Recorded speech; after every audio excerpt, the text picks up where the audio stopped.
Dando sequência àquilo que a gente introduziu, nós vamos falar agora sobre o que é propriedade intelectual. Qual é o seu conceito?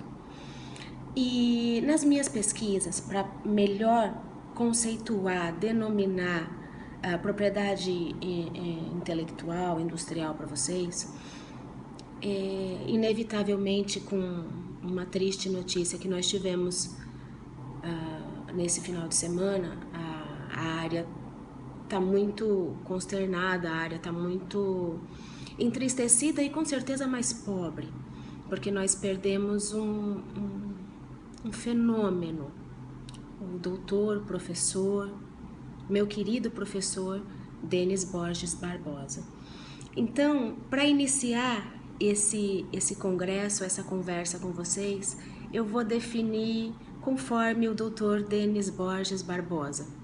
Então, propriedade intelectual, ela é um capítulo do direito altamente internacionalizado, que abrange a propriedade industrial, os direitos autorais e outros direitos sobre bens imateriais. Veja, propriedade industrial, direitos autorais e outros imateriais. Vamos lá. Propriedade intelectual. A questão que muitos colocam: por que, quando que eu devo usar propriedade intelectual, propriedade industrial? Porque a lei que rege a propriedade intelectual é propriedade industrial, se denomina de propriedade industrial. Veja bem, vamos tentar colocar de uma forma muito simples. Propriedade intelectual, tá? O próprio nome diz, é aquilo que você toma para si como propriedade, através dos meios legais, obviamente, aquilo que é intelectual, aquilo que vem da criação. Então, a propriedade intelectual, basicamente falando, simplesmente falando, ela se subdivide em propriedade industrial e direito autoral. Ok. A propriedade industrial, ela protege, ela se refere aos direitos protegidos daquilo que é industrial, daquilo que é criação para a indústria, para o comércio, para... Após essa visão geral da propriedade intelectual, industrial e direito autoral, eu vou colocar aqui para vocês as leis que regem a propriedade industrial e o direito autoral. Então, tomem nota. Lei 9.279 de 96, ela dispõe sobre a propriedade industrial. E a Lei 9.610 de 98 dispõe sobre a Lei dos Direitos Autorais. Bom, vamos falar agora sobre a Lei 9279 de 96, a Lei da Propriedade Industrial. Ok, vamos entender um pouquinho do que é cada instituto que ela dispõe. Nós temos nessa lei todo o disposto, o que é, para que serve, requisitos, características, o pedido, a forma que deve ser obedecido o processo das patentes. Ok. O que é uma patente? A patente é uma criação de um determinado titular que ela tenha um intuito comercial, que ela tenha um intuito, uma aplicação industrial. Então, para isso, para ser algo colocado no mercado, algo novo, ela precisa obedecer a alguns requisitos. Requisito da novidade, ela precisa ser inédita para ser uma patente, para poder ser usado os seus direitos, aquilo que ela vai garantir para o titular, ela precisa ser inédita. ela precisa ter uma atividade inventiva, é outra característica da patente. E ela precisa ter uma aplicação industrial, certo?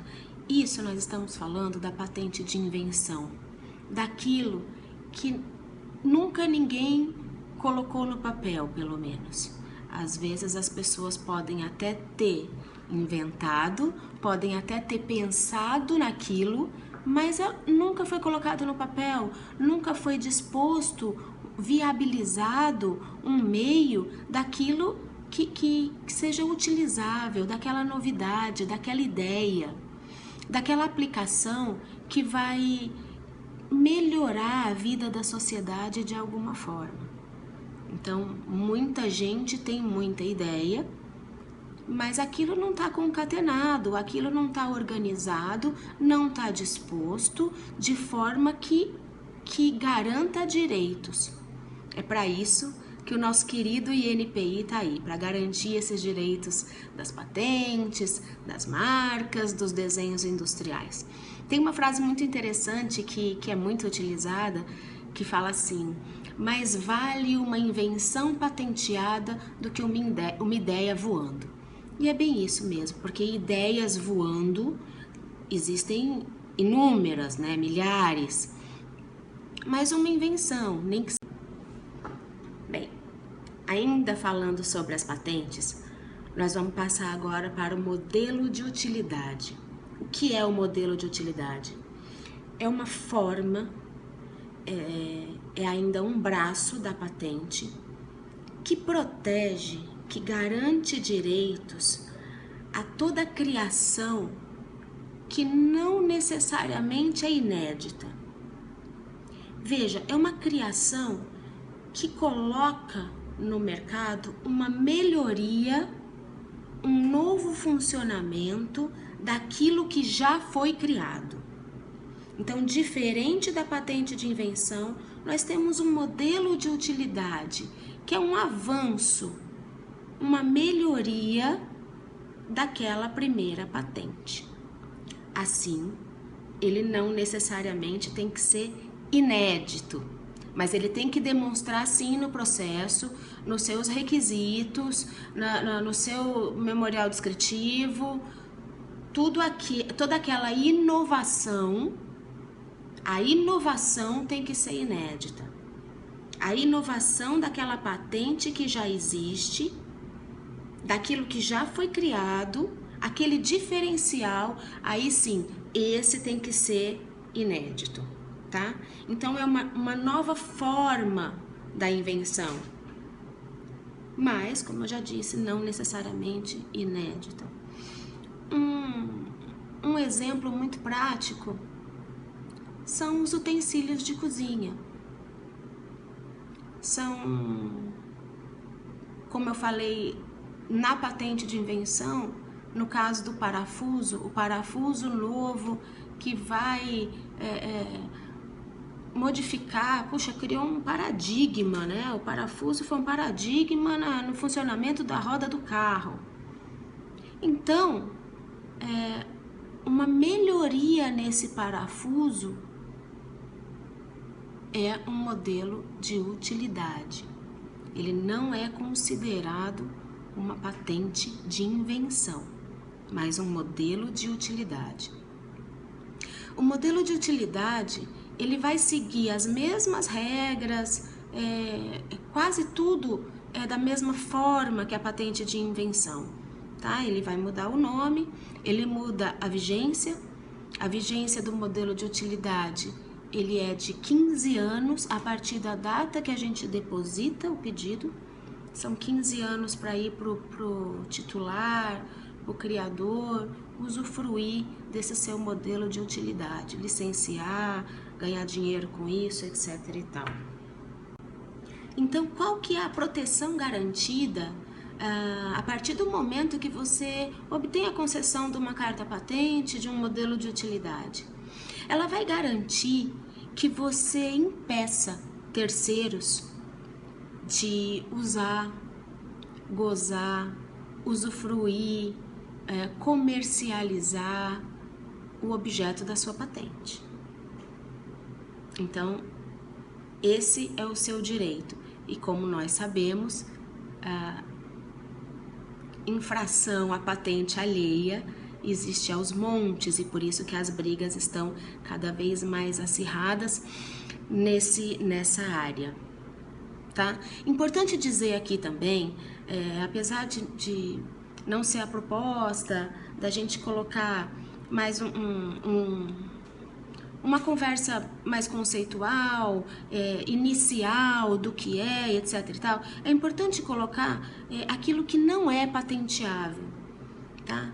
A lei da propriedade industrial, ela é muito clara e ainda assim as pessoas, eu pessoalmente já vi muito pedido que adentra nesse artigo proibitivo e que infelizmente a pessoa usou o seu tempo, teve um custo de tempo, de financeiro, etc e tal, e não teve a patente concedida. Por quê? Porque não são patenteáveis. Vamos lá. As descobertas, as teorias científicas, métodos, conceitos abstratos, esquemas, planos, obras, programas de computador, informações, regras de jogo, técnicas cirúrgicas, métodos terapêuticos, isso tem muito. Todo ou parte de seres vivos, substância e, claro, tudo aquilo que for contrário à moral e aos bons costumes que se considera moral e bons costumes constitucionalmente. Então agora a gente vai passar a falar sobre as marcas, que também estão dispostas na mesma lei da propriedade industrial 9279 de 96. As marcas são diferentes da patente. Ao contrário do que se ouve por aí, não se patenteia marca se registra. Enquanto você faz a patente dos seus produtos, dos seus objetos, a marca você registra. Então, marca, como conceito, é todo sinal distintivo, perceptível visualmente. Então, se você parar para observar, hoje em dia tudo é marca. Tudo é marca. As marcas, elas se classificam conforme a sua forma de apresentação, que então elas podem ser nominativas, mistas, figurativas e tridimensionais. As nominativas são aquelas marcas que levam em seu processo, em seu pedido de registro, somente o nome da forma como é escrito, só isso. A marca mista, ela é colocada no pedido de registro e ela é possivelmente concedida após uma série de análises e estudos e processo decorrido. Ela é colocada tanto a sua forma descritiva, que seria só nominativa, como a sua forma visual, a sua logomarca. Então, você consegue visualizar tanto a forma escrita como aquilo que ela quer demonstrar através da sua logomarca. Temos ainda a marca figurativa, que é somente a parte visual, a parte artística, a logomarca dela. E temos a tridimensional, que por vezes ela ainda é confundida com o desenho industrial, mas uma coisa não tem nada a ver com a outra. Uma é patente, a outra é marca. É somente na forma como ela é colocada, como é feito a sua logo, que você consegue visualizar tridimensionalmente, então ela é colocada como tridimensional. Nós temos a classificação marcária, que ela se dá conforme o uso dela. Então, as marcas elas podem ser de produtos ou serviços. Existe uma classificação marcária que elas são 45 classes que a gente define, que a gente insere o pedido do empresário, do cliente, em determinadas classes, conforme a sua área de atuação, conforme o seu objeto social, tá? Então, conforme o uso, ela pode ser de produto, que é fabricação de qualquer coisa, ou de várias coisas, e de serviço, que são tudo aquilo que não é fabricado, mas que é prestado um serviço. Então, é todo o comércio, é toda atividade educacional, toda atividade jurídica, de engenharia, são serviços, não são produtos, tá? Então, se uma empresa eventualmente possui a parte de fabricação de alumínio para janela de edifícios de construção civil, ela trabalha sim com o produto, porque ela fabrica o alumínio, e ela trabalha sim com o serviço, que é a comercialização desse alumínio, e muito provavelmente com o serviço de engenharia, com o serviço de logística, das entregas, etc. e tal.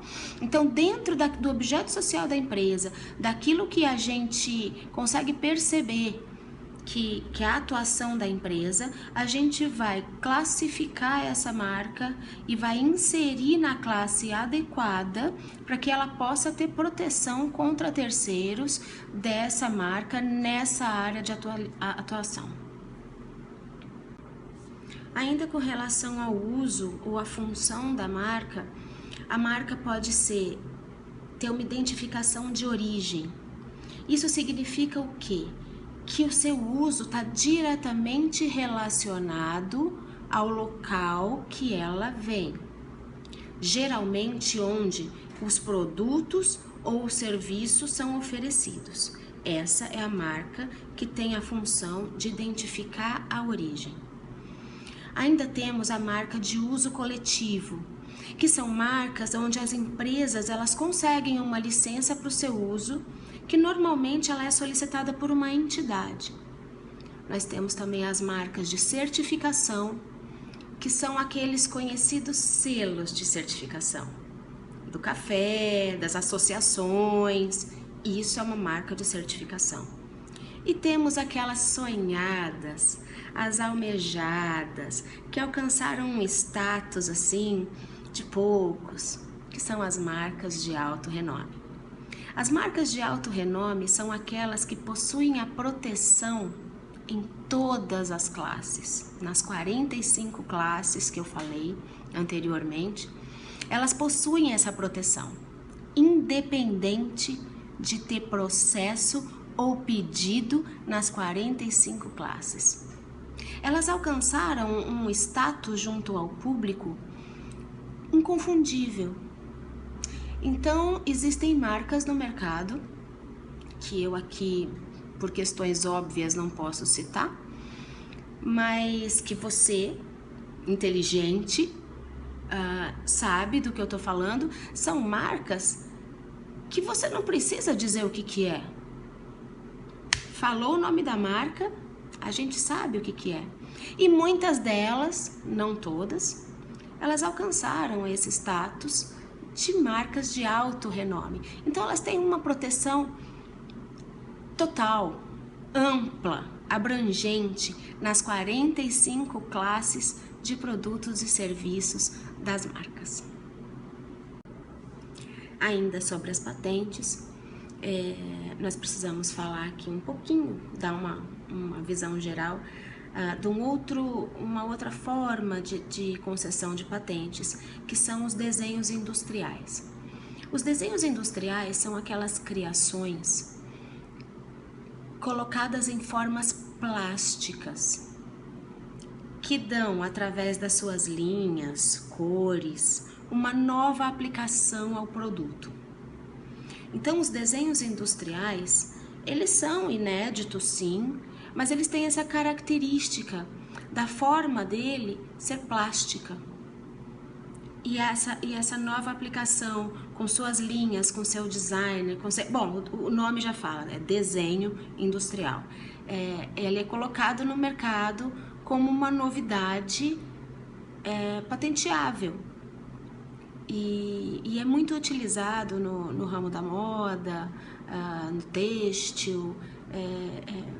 Eles são muito bem colocados, e a gente tem muita coisa boa, muita invenção boa no desenho industrial que reflete assim diretamente na vida da gente. Então essa é mais uma forma de patente. Lembrando que nós temos a de invenção, modelo de utilidade e agora a última, desenhos industriais.